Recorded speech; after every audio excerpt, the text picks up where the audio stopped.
And now an 8 on your side investigation, betrayal of trust.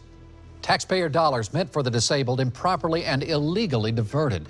One person is finally charged, but what about the money that went missing? The mother of a disabled HARC client thinks that jail time is justified for those responsible for diverting federal benefits meant for her daughter. On Wednesday, the U.S. Attorney's Office announced a former HARC employee admitted to being part of that scheme. 2 years ago, senior investigative reporter Steve Andrews revealed then exactly what the feds are finding now. Keith, this involves many clients, not just one. HARC was formerly known as the Hillsborough Association for Retarded Citizens. We documented HARC inappropriately took hundreds of thousands of taxpayer dollars meant for its clients. Vicki Caldwell is 46. She's lived in a HARC group home since she was 19. Since that time, she's received Social Security benefits. That money was supposed to benefit Vicki. It was supposed to be in a trust fund for things she needed. Well, it didn't. Our investigation discovered that HARC diverted 40 grand of Vicki's money into another account. That account helped keep the lights on. It also paid both CEO Richard Lilliston and CFO Frank Panulo $1,800 a month car allowances. I know she needed dental work, and they said there was no money for it. HARC also diverted Robert Franklin's money into an account after he signed this contract.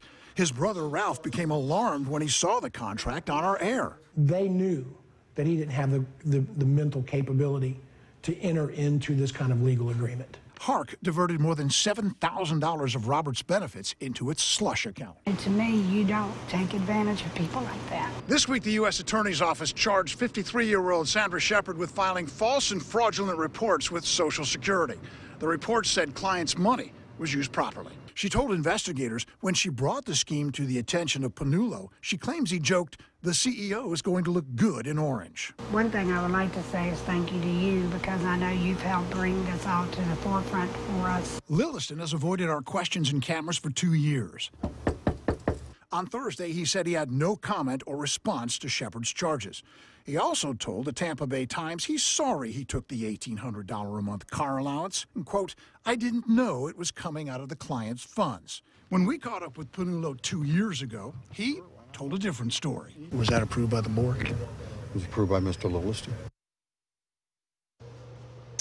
Who are you going to believe? HARC no longer exists. It was purchased by Sunrise Community, Inc. of Miami, another nonprofit. Now, according to Carolyn Caldwell, Vicki is now receiving her Social Security benefits, which means they can purchase things to make her life a little bit more comfortable. What about that money that was misused? Any chance of ever seeing that money again? The money that was missing. A couple of years ago, the feds seized about $87,000 that they found sitting in a HARC account, and that's at least some of it. Now, whether or not they'll be able to recover the rest, that's up in the air. That'll probably come down to what happens in future criminal and civil lawsuits. It's not like you can ask him about it because he doesn't want to answer your questions. Well, he hides behind trees, you know, he doesn't answer the door. Yeah, well, talk to the newspaper. Yeah, but he's not going to talk to Steve. All right, well, we'll talk to him. We know eventually. You'll keep on it, though. We will get it. Steve Andrews is going to stay on top of this investigation. We want to know what you think about this. Should Susan Shepard face jail time for admitting to taking taxpayer dollars illegally?